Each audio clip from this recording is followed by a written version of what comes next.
Hello বন্ধুরা, আজকে আবার নতুন রেসিপি নিয়ে চলে এসেছি। দেখো, আজকে আমাদের রান্না হবে হচ্ছে পালং শাকের ঘন্ট। তার জন্য আমরা নিয়ে নিয়েছি পালং শাক, আলু, মূলো, শিম। কড়াটা গরম হয়ে এসছে, এবার একটু তেল দিয়ে দিলাম। এবার এই তেলে আমি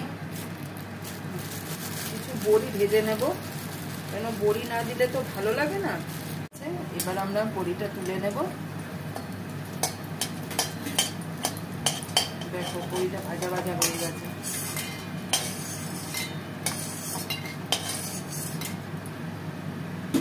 দিয়ে দিলাম, কেন পালং শাকের ঘন্ট মানে এখানে পাঁচ ফোড়ন যায়, ফোড়নের মধ্যে পাঁচ ফোড়নটা দিতে হয়। দিলাম,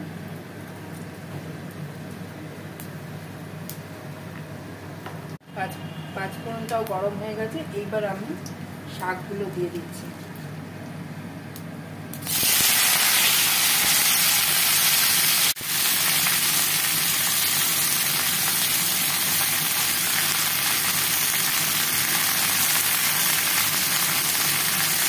এখন ঠান্ডা ঠান্ডা পড়ে এসছে আর শীত চলে এসছে, ওই জন্য এখন আমরা শাকটা একটু নেড়ে নিই।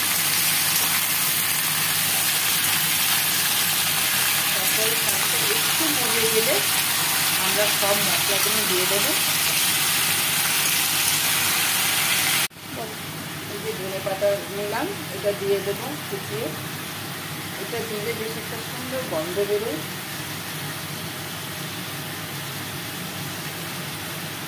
একটু পালং শাকটা নরম নরম হয়ে এসছে। এবার আমি আস্তে আস্তে মশলাগুলো দিয়ে দিচ্ছি। এই প্রথমে হলুদ দিলাম,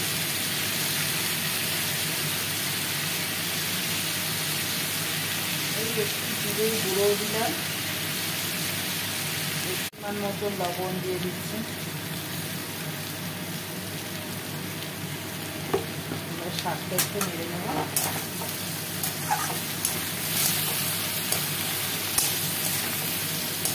জল দিয়ে দেবো, অল্প করে একটু জল দিয়ে দেবো, দিয়ে একটু ঢাকা দিয়ে দেবো। এটা নরম হয়ে গেলে আবার নামিয়ে নেবো। এখন ঢাকা দিয়ে দিচ্ছি। আর বড়িটা একটু এই আলুগুলো সেদ্ধ হলে তারপর দেখো আলুটা প্রায় সেদ্ধ হয়ে গেছে, নরম হয়ে গেছে। বড়িটা দিয়ে আমি ঢাকা দিয়ে রাখবো। বন্ধুরা, পালং শাকের ঘন্ট রেডি হয়ে গেছে। একদম শুকনো শুকনো হয়ে গেছে, মাখো মাখো হয়ে গেছে। আর এই গরম ভাতে খুব ভালো লাগে খেতে। আর বড়িগুলো তো আমি ভেঙে সব দিয়ে দিয়েছি।